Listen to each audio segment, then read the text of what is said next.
Hello बच्चों, ये प्रश्न को देखते हैं। तो प्रश्न में अभिकथन दे रखा है। तो यहाँ पे दे रखा है कि रदरफोर्ड के अल्फा कण के प्रकीर्णन वाले प्रयोग में अधिकांश अल्फा कण लगभग 180 डिग्री के कोण से विक्षेपित हो गए। कारण हमें क्या दे रखा है? परमाणु का धनावेश संपूर्ण परमाणु पर व्यापित रहता है, जिससे धनावेश अल्फा कणों की प्रतिकर्षण तथा विक्षेपित किया गया। तो यहाँ पे 5 विकल्प दे रखा है, ए बी सी डी तथा ई। आइए मुख्य अवधारणा की चर्चा करते हैं। मुख्य अवधारणा। तो प्रश्न में क्या पूछा गया है? रदरफोर्ड के अल्फा कण के प्रतिकरण वाले प्रयोग में, यानी अगर हम देखें तो जो हमारा अल्फा, जो रदरफोर्ड ने हमारे अल्फा कण प्रयोग में क्या होता है, तो ये अगर हम देखें तो ये हमारा क्या है? स्वर्ण पन्नी के परमाणु, स्वर्ण पन्नी के परमाणु। तो यहाँ से अगर हम देखें तो यहाँ पे हमारा क्या होता है? अल्फा कण, हमारे अल्फा कण की किरणें जाती है, अल्फा कण की किरणें। तो इसमें अगर हम देखें, इसमें हमारी 3 बातें बताई गई थी। पहला अगर हम देखें तो इसमें हमारा क्या है? पहला अगर हम देखें तो इसमें हमारा क्या है? ज्यादातर अल्फा कण हमारे क्या होते हैं? पास हो जाते हैं। यानी अगर हम पहला देखें तो अधिकांश अधिकांश जो हमारे अल्फा कण होते हैं ये हमारे क्या होते हैं? पास हो जाते हैं। तो यानी अगर हम देखें जो हमारे जो अल्फा कण है, कुछ हमारे क्या होता है? अल्फा कण हमारे क्या होते हैं? पास हो जाते हैं। दूसरा इसमें हमने क्या बताया गया था? दूसरा हमें बताया था कि कुछ जो हमारे कण होते हैं विक्षेपित हुए, यानी कि जो हमारे कुछ कण होते हैं विक्षेपित हो जाते हैं,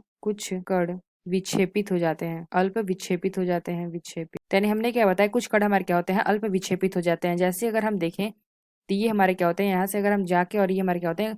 अल्प हमारे क्या होते हैं? विक्षेपित हो जाते हैं। तो ये हमारा क्या है? अल्प विक्षेपित अल्फा कण है। तीसरा इसमें हमने क्या बताया? तीसरा हमारा क्या होता है कि जो हमारे जो 10,000 में से एक कण हमारा ऐसा होता है, एक कण जो कि हमारा क्या करता है? 180 डिग्री से विक्षेपित हुए थे, विक्षेपित हुए। यानी हमने क्या बताया? 10,000 में से कोई एक कण हमारा होता है जो हमारा क्या होता है? 180 से क्या होता है? विक्षेपित होता है। यानी अगर हम देखें तो हमारे कुछ, जैसे इसमें अगर हम देखें हमारा अल्फा कण जा रहा है और ये हमारे क्या होता है? यहाँ से विक्षेपित हो जाता है। यानी कि ये हमारे क्या होता है? दीर्घ विक्षेपित। तो यहाँ पे हमने क्या देखा? ये हमारा क्या है?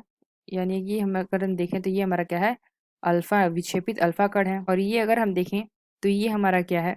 अल्प विक्षेपित अल्फा कण। तो इससे हमारा निष्कर्ष क्या निकलता है? जैसे अगर हम देखें इसमें हमारा क्या होता है? अधिकांश अधिकांश जगह हमारी क्या होती है? खाली होती है। दूसरा अगर हम देखें तो हमारे पॉजिटिव चार्ज होते हैं, पॉजिटिव चार्ज हमारा कहते हैं परमाणु का केंद्र होता है, परमाणु का केंद्र। यानी अगर हम देखें तो ये हमारा क्या है? जैसे अगर हम देखें तो ये हमारा क्या है? इलेक्ट्रॉन समूह है। और इसमें अगर हम देखें तो ये हमारे क्या होते हैं? ये जो हमारे बीच में होते हैं ये हमारा क्या होता है? धन आवेशित नाभिक। तो यहाँ पे हमने बताया जो हमारे पॉजिटिव चार्ज होते हैं वो हमारे कहते हैं परमाणु का केंद्र होता है, द्रव्यमान होते हैं वो भी हमारे क्या होते हैं? केंद्र होते हैं। तो यहाँ पे हमने क्या देखा? हमें प्रश्न में पूछा गया था रदरफोर्ड में अल्फा कण के प्रतिकरण वाले प्रयोग में अधिकांश अल्फा कण लगभग 180 डिग्री के कोण से विक्षेपित हो गए। यानी अगर हम देखें यहाँ पे क्या देखा? अधिकांश अल्फा कण। तो यहाँ पे हमने क्या देखा? 10,000 में से केवल एक कण हमारा ऐसा होता है जो हमारे कहता है 180 पे हमारे कहता है विक्षेपित होता है। यानी कह सकते हैं जो हमारा अभिकथन देखा है, अभिकथन हमारा क्या है? गलत है, यानी कि फॉल्स है। तो कारण क्या देखा है? परमाणु का धनावेश संपूर्ण परमाणु पर व्यतीत रहता है, जिससे हम कहते हैं धनावेशित अल्फा कणों की प्रतिकर्षण तथा निक्षेपित किया गया। यानी हमने क्या देखा? जो हमारे धनात्मक होते हैं ये हमारे क्या होते हैं?